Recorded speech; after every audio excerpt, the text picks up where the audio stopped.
Hey everyone, happy Friday. It's me, John Lorden, here with another episode of BrainScratch. Hope you've had a nice week.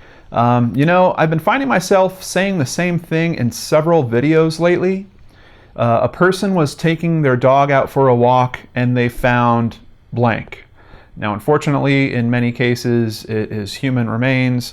I thought maybe we'd switch it up a little bit for today's BrainScratch, but the story does start in the same way. Have I got you teased?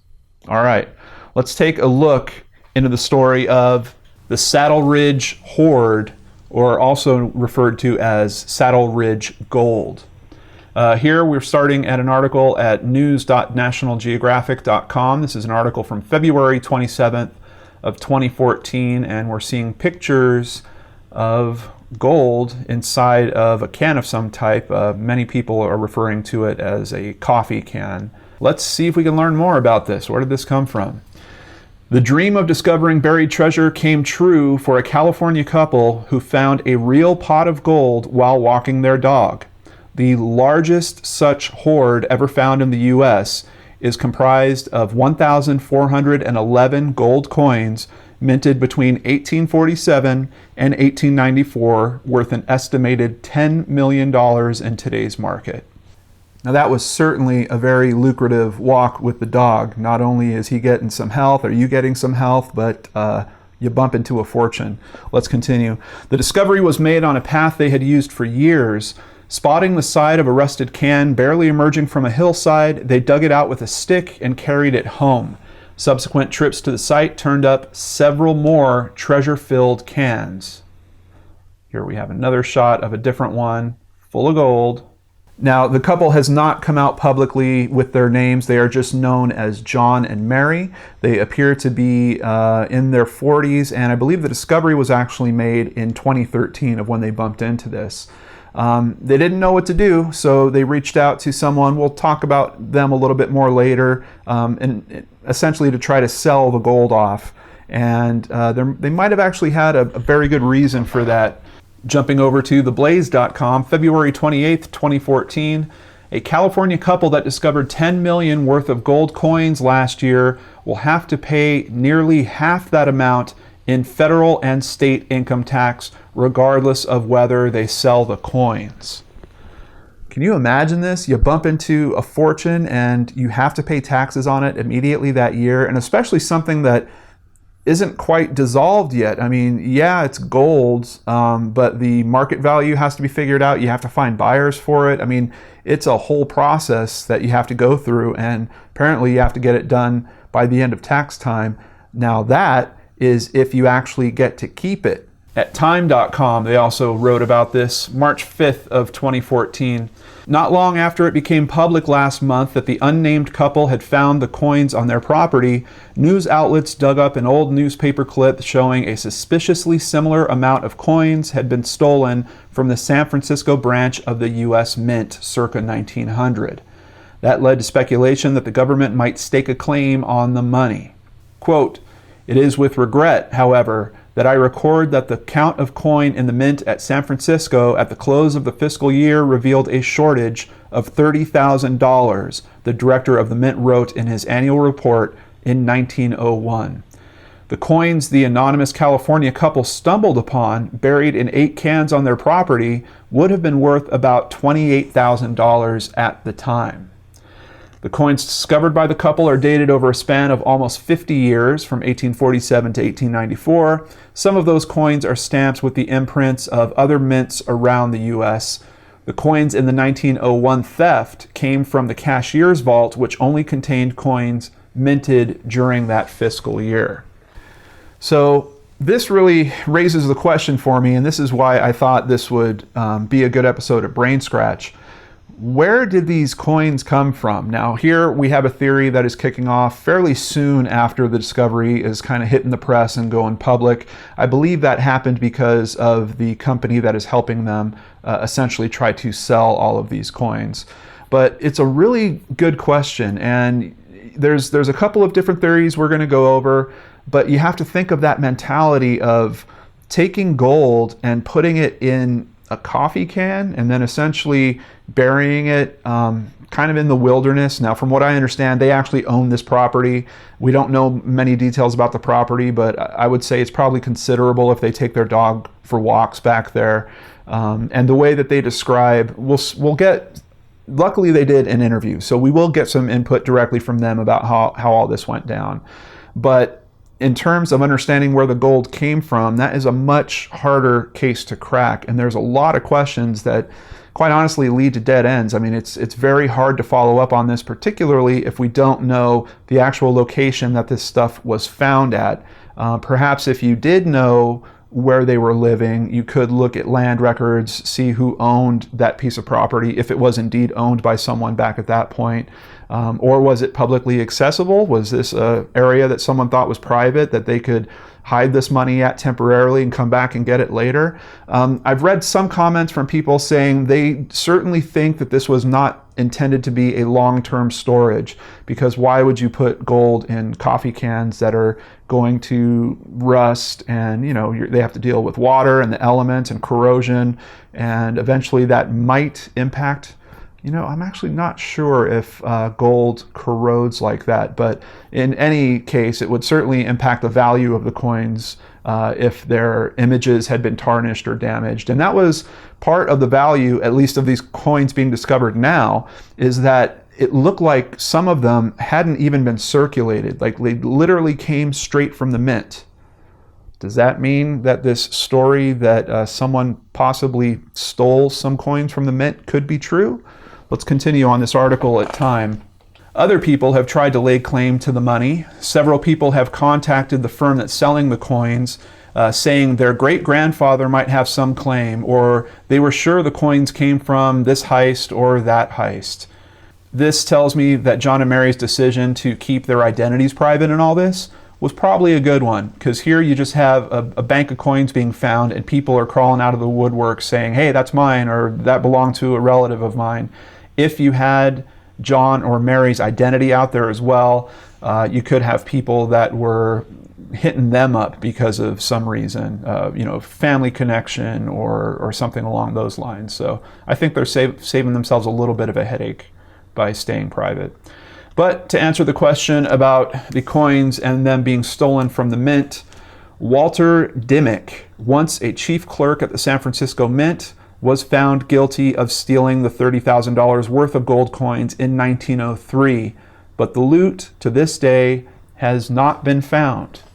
So, if nothing else, possibly in your backyard, maybe if you live in California, maybe you should take your dog for a walk, do a little digging, because there does seem to be another $30,000 of mint condition coins somewhere. So what did John and Mary do? They reached out to this company known as Kagin's. They are known as the nation's oldest family-owned numismatic firm. I believe numismatic is just a bit of a fancy way of saying they're into coins and currencies from all over the world and collecting those. They're headquartered in Northern California, and they provide expert numismatic services for museums, governments, banks, and trust departments, money managers, financial planners, and collectors. And as a matter of fact, they bought this domain, saddleridgehoard.com, where you can come, and if you want to see some of the collection, they do have it on display here. If you hover over it, the coin flips around. It's kind of cool. They do have some of them for sale from here as well, though they're going to cost you quite a bit more than the $20 they were originally worth. At this website, we also find what I believe is the only interview with John and Mary. And what's interesting about this is when you talk about collectibles like this, the history of the collectibles usually becomes very important. The history of the collectible is sometimes just as important as the object itself. And I believe that's why John and Mary did this interview. I'm pretty sure that an employee that they were working with at Kagin's said, we need to tell this story, because part of this story is going to essentially help sell these coins. So it's a pretty lengthy interview. I won't go through the whole thing, but of course there's a link to it down below, and we are going to dive into a bit of it and get the details of how this discovery happened and what they thought about it. Years ago, on our first hike, we noticed an old tree growing into the hill. It had an empty rusty can hanging from it that the tree had grown around. That was right at the site where we found the coins. At the time, we thought the can might be a place for someone to put flowers in for a grave site, something which would have been typical at the time. There was also an unusual angular rock up the hill from where the coins were buried. We'd wondered what in the heck it was. His wife Mary says, it wasn't until we made the find that we realized it might have been a marker starting at the rock. If you walk 10 paces towards the North Star, you wind up smack in the middle of the coins. Mary continues, John used a stick to dig up the first can. We took it back to the house. John said to Mary, wow, this thing is heavy. It must be full of lead paint. John then says, right after making the comment about it possibly being lead paint, the lid cracked off and exposed a rib of a single gold coin. I looked around over my shoulder to see if someone was looking at me. I had the idea of someone on horseback in my head. It's impossible to describe, really, the strange reality of that moment. I clamped the lid back on. We went back to the site, and a foot to the left of the first can, we broke into another can. I thought any second an old miner with a mule was going to appear. There were 5 more small cans, which brought the total up considerably, and we found the last one with a metal detector. Like a lot of people lately, we've had some financial trials. I feel extreme gratitude that we can keep our beloved property. Mary says, we love our lives as they are. I hope we can help our family members and our community and give back some. When they asked John and Mary what they did once they found the coins, John said, I dug a hole under the wood pile and got a slab of green board to cover it, put the coins in plastic bags, then put them in a box inside an old ice chest and buried them. The old-timers had it right. It's safer than in a bank. There's a bit of an interesting point here that might help us in terms of trying to figure out who originally left these coins in that spot. You see that when John goes to bury it, he wraps them in plastic, which would certainly protect them from the elements, puts them in a box, and despite all that, also puts the box inside of an old ice chest. That is pretty protected, definitely from any type of weather or elements. Now, granted, some of you out there could be saying, you know, he should have had that in a safe. He should have got it to a safe right away, or a safety deposit box or something along those lines. You know, it gets pretty scary, I think, when you bump into something like this and you're literally handling coins that are worth millions of dollars. Just one of those coins, because of its mint condition, is actually worth nearly $1 million just in itself. So, but I think this can give us a little bit of insight back into what I was saying earlier. It doesn't seem like the person that buried them thought he was going to be leaving them there for long. Mary says, we're the same people we were before, just with more freedom of choice. Our finances won't have to dictate so many of our day-to-day decisions. We don't plan to tell our extended family or friends until more time goes by. So once again, we're seeing they are being I think they're being really smart in terms of just keeping their identities out of this, not letting that news go wild. You know, you've heard it. If you look into stories about people that have won the lottery, they always talk about how people all of a sudden come out of the woodwork, relatives you never heard of before. Also happens with people that become famous or celebrities on occasion. You'll hear them talk about this same dynamic where just all of a sudden there'll be cousins that they never knew in their life that are showing up that need something from them. So I think John and Mary are doing a really good job in terms of handling this. And Mary finally ends the article with some wisdom. Whatever answers you seek, they might be right at home. The answer to our difficulties was right there under our feet for years. Don't be above bending over to check on a rusty can. And it's strange looking at this story. It almost feels like a fable, kind of. As a matter of fact, I know I recommended a book to you guys in a video recently, The Alchemist. This kind of rings very, very closely to at least the core message that comes out of that book. So I don't know if they worked on the writing of this because they knew that they were going to have this part of the story out there for people to buy into the value of the coins. I think that this interview was probably a bit more better engineered than it seems like at just a casual glance. I think these words are picked very, very carefully. Wikipedia also has an article on this, and they do discuss some theories about where it possibly originated from. They also have this great quote about the theory that it came from the Mint that I wanted to share with you guys. The US Mint stated that they've done quite a bit of research, and we've got a crack team of lawyers, and trust me, if this was US government property, we'd be going after it. I just love that quote. Other disregarded theories contend that the Hoard is a hidden stash of gold buried by Jesse James. You know, it always makes me smile. I don't know how much Antiques Roadshow you guys watch or American Pickers, but time and time again, you'll bump into these situations where people swear that things belonged to Jesse James. I mean, it's just that name comes up so frequently. You know, I guess it's possible. It's always possible, but at least from the information we have, there's no information to tie this to any person's identity, let alone someone that famous.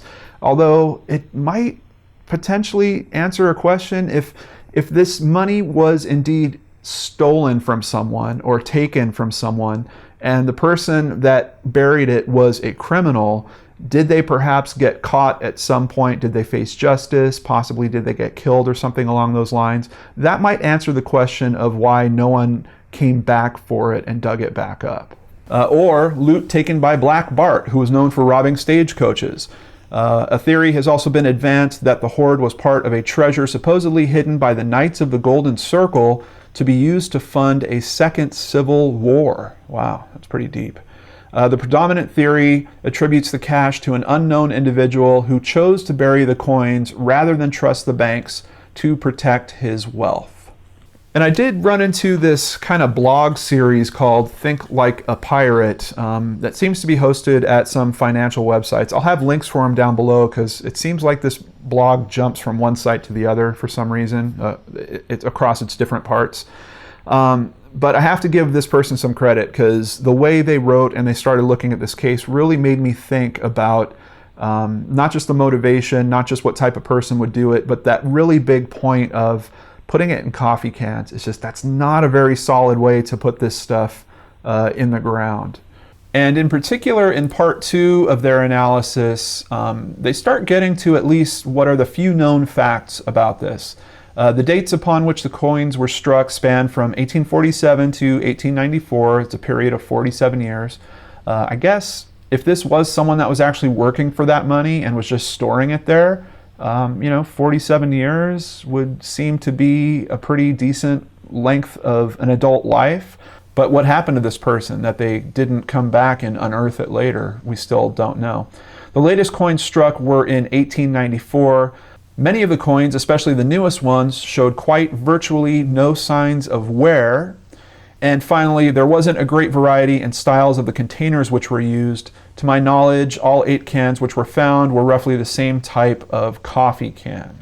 So the Wealth Watchman here goes on with his theory, and he kind of ties it into a little bit of an economic bubble bursting, and he believes that that is a reason why someone pulled gold out. Apparently, the railroad industry around this time went through something very similar to what we saw in 2008 with our housing industry. There was a lot of credit being extended, and then all of a sudden things started crashing in a few countries around the world, and that sent all the banks into a tizzy. A lot of people went and started withdrawing gold in particular like crazy. Keep in mind, back at this time, silver and gold, well, right before the time that this was probably buried, silver and gold were still being exchanged a bit. But now the banks were starting to move people towards paper money. So when a crisis like this occurs and you see that there is a type of economic bubble bursting like that, you have people that make runs on the banks. We certainly saw that in 2008 as well. So his theory here is that this person was probably he considers it lower middle class, someone that might have been a manager of a financial institution or something along those lines, knew just enough about what was going on that they pulled their money out probably before the banks actually stopped allowing people to pull more gold out of the banks, put it in all these coffee cans and literally buried it, literally put it somewhere where he knew it would be safe. That might allude to why he didn't really use the best of containers in terms of burying it. I don't know. It's a pretty interesting theory. Unfortunately, by the end of the third part of this series, it starts to go into what I think is a sales pitch. I'm pretty sure that there's a sales pitch coming up in part 4. I didn't go into it all the way, but it is an interesting thought. I wonder if it's valid just because these articles were written, around 2014. I think the financial crash that we all went through in 2008 was still pretty fresh in everyone's mind. This is a person that works in the finance industry, so of course he's probably becoming very familiar with aspects of the fallout from that financial crash. Maybe they're kind of twirling around in the back of his head when he's thinking about this case, and he's just associated the two. I really don't know. I don't know if we'll ever know. This seems like a mystery that, quite honestly, will probably never be solved. How do we ever find out? So despite the potential sales pitch that I detected coming up in this series, I still enjoyed particularly parts 1 through 3, so I do think it would be worth your time to check those out. Heading back to where we started, the National Geographic article, who would have left a fortune in the ground and not returned to claim it? A prospector who wanted to protect his stash? Not likely. There were still a few people panning for gold in the 1890s, but by then companies were doing most of the mining. An outlaw trying to hide the coins while on the lam? Perhaps. Someone extremely wealthy, eccentric, and distrustful of banks? Another possibility. And that one seems like it could potentially tie to the theory that the Wealth Watcher was talking about. A researcher with time and interest who knows the location of the find might uncover an answer. Property records would record the owner of the land in the late 1800s. That might be one clue. And a search through newspapers of the time could turn up a report of money gone missing. There might even have been a local tradition of buried treasure recorded somewhere. I think they sum it up perfectly, particularly without knowing the address of where these things were found. I don't think we're going to be able to discover the answers. But if that information ever does become available, a good record search and then looking at some media from around that time, I think that could really potentially crack this. I don't know if I necessarily believe that this money was stolen at any point. There's other research I saw where people had contacted the mint and they said, we don't have any other occurrences of money disappearing outside of that one, which I had mentioned before. So it's unless it was stolen from somewhere else. I mean, I guess it potentially could have been some reserves that were in a bank or something along those lines. It's possible, but my feeling is that it might be more likely that this was someone that was working, that was earning this money, that didn't particularly trust banks, that didn't like this method of moving towards paper that everything was heading towards, and was burying these. There's some contention around, were all the cans buried at once or were they buried at separate times? And it's hard to know because we don't know the details. If they would have analyzed which coins came out of which can, and it could be that John and Mary have these records and we just don't know it, but if they cataloged the dates that were in each can, we probably could get a very good sense of were they all buried at once or not, because if they had a mix of the dates, the later dates were also in some of the other cans, then you would know that they probably all went in the ground at the same time. With the way that they've described bumping into the can and then the next can being a foot to the left of that, and I don't know if they were buried at once, why someone would bury them in separate spots. Because if someone did find even one of them, I think the simple thought is, well, if they find one of them, then you only lose one, no muss, no fuss. Well, I don't think it's really that simple, because I think John and Mary did what any logical person would do. If you find one can there, you look around for another one, and they found it, and they looked around for another, and then another, and another, and then they brought out a metal detector. Now they're pretty sure that they've covered the area and they've found everything that's there. I don't know. I'm really caught on were they all buried at once, or my gut's kind of leaning towards this is someone that was using this as a spot for kind of his savings, I think. I think he was building up this money, probably storing it in the can maybe in his home. And then when a can would get full, he would say, okay, I got to go put this one out in the backyard. I'll get a new can and I'll start it over again. Also, when you consider the question about why you use a coffee can in the first place, that seems a bit more reasonable to me. This is something he already had in his house. It wouldn't certainly deteriorate or get weathered while it was in his house. And as he was putting them in the backyard, I think he always knew that, well, I'll certainly dig them back up and I'll get them out before the end of my life, or when I'm ready to go travel the world, or whatever the plan was. But something cut him off from that. Who knows? A disease, a tragedy of some kind, could be anything. And I don't know. I'm really hopeful that at some point we'll get the answer, though. It's certainly an interesting thing. It's pretty much known as the largest buried treasure to be found in our country. So it's definitely a worthwhile story. And if you want to be a part of it, you can, because not only are they still for sale on the Kagin's website, but Kagin's has a special deal with Amazon. And you can see here they still have, it looks like there's at least a few dozen still listed here, ranging in prices from, it looks like, about the mid 3,000s all the way up to, I think the highest one I saw was, these two here that are at 16,000. So they've all been rated, and they are all coming with some type of certificate of authenticity that they're from that particular hoard. So if you want a part of the history, you got a few $1,000s in your pocket, you can have part of John and Mary's find. So what do you guys think? Is this the stash of a criminal?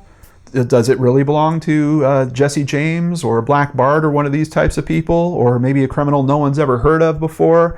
Maybe a bank criminal? I'm kind of thinking this could be potentially white-collar crime. Who knows? Or is it something simple that's just the savings of someone that did not trust the banking system? Let me know about it in the comments below if you have any other insights, thoughts, links to other information on this. I'd really appreciate that if you share it with the rest of us. And I don't know, I think it's time to get a dog and start going on long walks. Thank you so much for joining me here on BrainScratch, everyone. I hope you're having a wonderful day. Have a nice weekend, and I'll see you right back here next week on the Lord and Arts channel.